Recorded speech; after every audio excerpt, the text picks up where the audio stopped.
Isa ang madalas na paggamit ng mga sintetikong kemikal sa pagsasaka sa mga pangunahing dahilan ng polusyon sa lupa at tubig.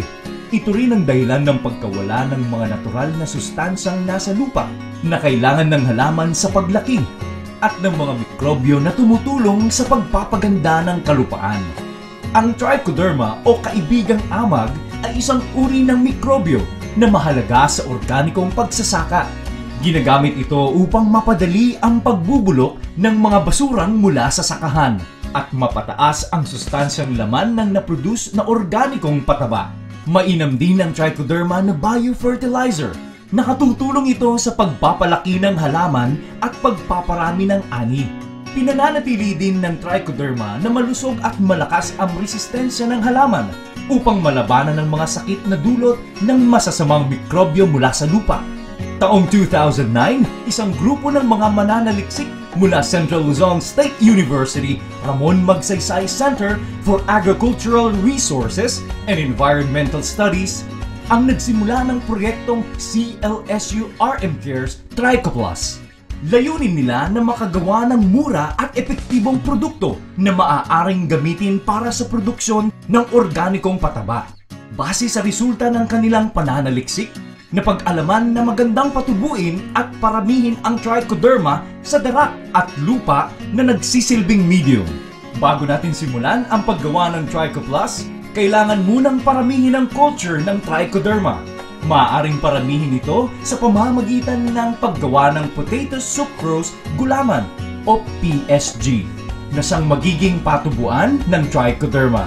Sa paggawa ng PSG, kakailanganin ang mga sumusunod: 250 gramo ng patatas, 20 gramo ng gulaman bar na kulay puti, 10 gramo ng puting asukal, 1 litrong tubig, kasirola, kutsilyo at sterilizer o pakuluan. Narito ang mga hakbang sa paggawa ng PSG. Balatan at hiwain ng pakwadrado ang patatas.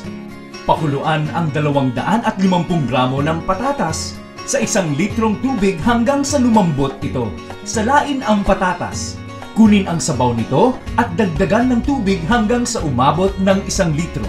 Muling pakuluan ang sabaw. Tunawin dito ang 20 gramo ng gulaman bar at 10 gramong asukal na puti. Maghanda ng malinis na microwavable plastic container. Isalin dito ang natunaw na media sa kapal na kalahating pulgada. Palamigin ito at takpan. I-sterilize ang naisalin na media sa temperaturang 121 sentigrado o 15 PSI sa loob ng 15 minuto. Hamuin at palamigin. Ang na-sterilize na media ang tinatawag na PSG. Dito itinatanim o nag-i-inoculate ng pure culture ng trichoderma. Ilagay sa isang malinis na lugar ang media matapos ang pag-inoculate ng trichoderma. Hintayin na magkulay berde ang ibabaw ng media sa loob ng 1 linggo. Matapos ito, maaari nang paramihin ang na-culture na trichoderma sa PSG gamit ang darak at lupa.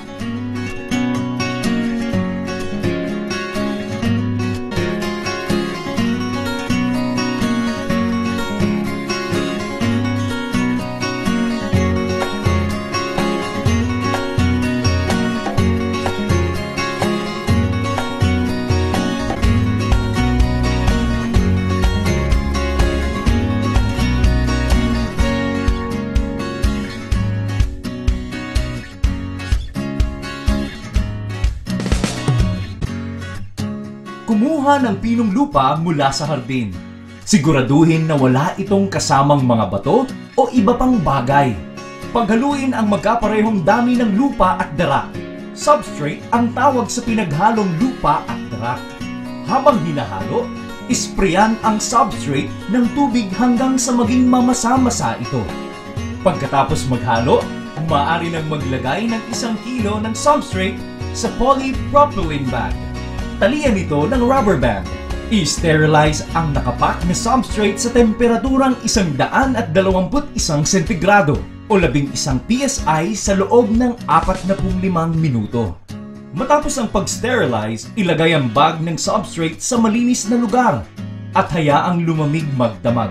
Kinabukasan, maaari nang mag-inoculate ng trichoderma sa substrate mula sa medium na gawa sa PSG.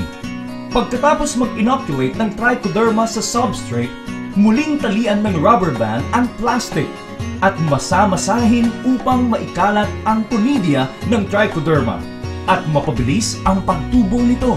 Ilagay ang mga substrate na natamnan ng trichoderma sa isang malinis na lugar. Matapos ang 7 hanggang 14 na araw, maaari na itong gamitin o lagyan ng packaging para ibenta.